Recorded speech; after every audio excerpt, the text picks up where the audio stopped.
जय श्री कृष्णा सभी साथियों को आपका हमारी YouTube चैनल पर बहुत बहुत स्वागत है। आज मैं आपको सुनाने जा रही हूँ बेलपत्र की कहानी। तो इस कहानी का क्या सारांश है आप इसे सुनिए। क्यों बेलपत्र शिव भगवान को चढ़ाया जाता है, इसके पीछे क्या कहानी है, आज मैं आपको पूरी विस्तार से सुनाऊंगी। एक पौराणिक कथा के अनुसार नारद जी ने एक बार भोलेनाथ की स्तुति की और पूछा कि प्रभु, आपको प्रसन्न करने के लिए सबसे आसान साधन क्या है, अर्थात आपको क्या प्रिय है।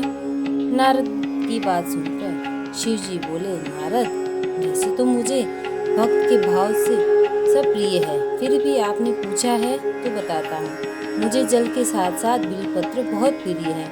जो भी भक्त अखंड बेलपत्र मुझे श्रद्धा से अर्पित करते हैं, मैं उन्हें अपने लोक में स्थान देता हूँ। यह बात सुनकर नारद जी अपने लोक को चले गए। लेकिन उनके जाने के बाद माता पार्वती ने भगवान से पूछा कि प्रभु, मेरी ये जानने की बड़ी इच्छा हो रही है कि आपको बेलपत्र इतने क्यों प्रिय है। कृपा करके मेरी जिज्ञासा शांत करें। इस पर भगवान ने कहा कि बेलपत्र के मेरी जटाओं के समान है। उसका त्रिपत्र यानी 3 पत्ते ऋग्वेद, यजुर्वेद और सामवेद है। उसकी शाखाएं समस्त शास्त्र का स्वरूप है। मनुष्य को बेल वृक्ष को पृथ्वी का कल्प वृक्ष समझना चाहिए, जो कि ब्रह्मा विष्णु शिव स्वरूप है। स्वयं महालक्ष्मी ने शैल पर्वत पर बेल वृक्ष रूप में जन्म लिया था। भगवान के मुख से ऐसी बात सुनकर माता पार्वती सोच में पड़ गई कि माता लक्ष्मी ने आखिर बेल वृक्ष का रूप क्यों लिया। माता पार्वती को इस तरह दुविधा और आश्चर्य देखकर भगवान ने कहा कि हे देवी, सतयुग में ज्योति रूप में मेरे अंश का रामेश्वर लिंग था।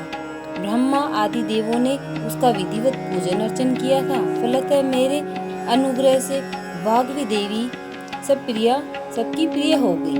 वे भगवान विष्णु को सतत प्रिय हो गई। मेरे प्रभाव से भगवान केशव के मन में वाग देवी के लिए जितनी प्रीति हुई, वह स्वयं लक्ष्मी को नहीं पसंद आई। अतः लक्ष्मी देवी चिंतित और रुष्ट होकर परम उत्तम श्री शैल पर्वत पर चली गई। वहां उन्होंने मेरे लिंग विग्रह की उग्र तपस्या करनी शुरू कर दी। तपस्या के कुछ समय बाद महालक्ष्मी ने मेरे लिंग विग्रह में से थोड़ा उधर में एक वृक्ष का रूप धारण कर लिया और अपने पत्र पुष्प द्वारा निरंतर मेरा पूजन करने लगी। इस तरह पत्र पुष्प उन्होंने अर्पित करने से कोटि वर्ष यानी 1 करोड़ वर्षों तक आराधना की। अंततः मैं उन्हें मेरा अनुग्रह प्राप्त हुआ। वरदान के रूप में लक्ष्मी जी ने मुझसे मांगा कि श्री हरि के हृदय में मेरे प्रभाव से वाग देवी के लिए जो स्नेह हुआ है वह समाप्त हो जाए। तब भगवान शिव ने देवी लक्ष्मी को समझाया कि श्री हरि के हृदय में आपके अतिरिक्त किसी और के लिए कोई प्रेम नहीं है। वाग देवी के प्रति तो उनकी केवल श्रद्धा है। यह सुनकर लक्ष्मी जी बहुत प्रसन्न हो गए और पुनः श्री विष्णु के हृदय में स्थित होकर निरंतर उनके साथ विहार करने लगी। हे पार्वती, महालक्ष्मी के हृदय का एक बड़ा विकार इस प्रकार दूर हुआ था।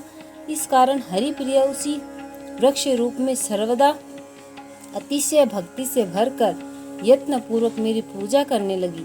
बेल इस कारण मुझे बहुत अति प्रिय है और मैं बेल वृक्ष का आश्रय लेकर रहता हूँ। बेल वृक्ष को सदा सर्व तीर्थ में एवं सर्व देव में मानना चाहिए, इसमें तनिक भी संदेह नहीं है। जो भी व्यक्ति बेल पत्र, बेल फूल, बेल वृक्ष और बेल काष्ठ के चंदन से मेरा तो आपको पूजन ये कहानी करता है, कैसी लगी? अगर आपको ये वीडियो अच्छा लगा तो इसे लाइक करें, शेयर करें, सब्सक्राइब करें। जय श्री कृष्णा।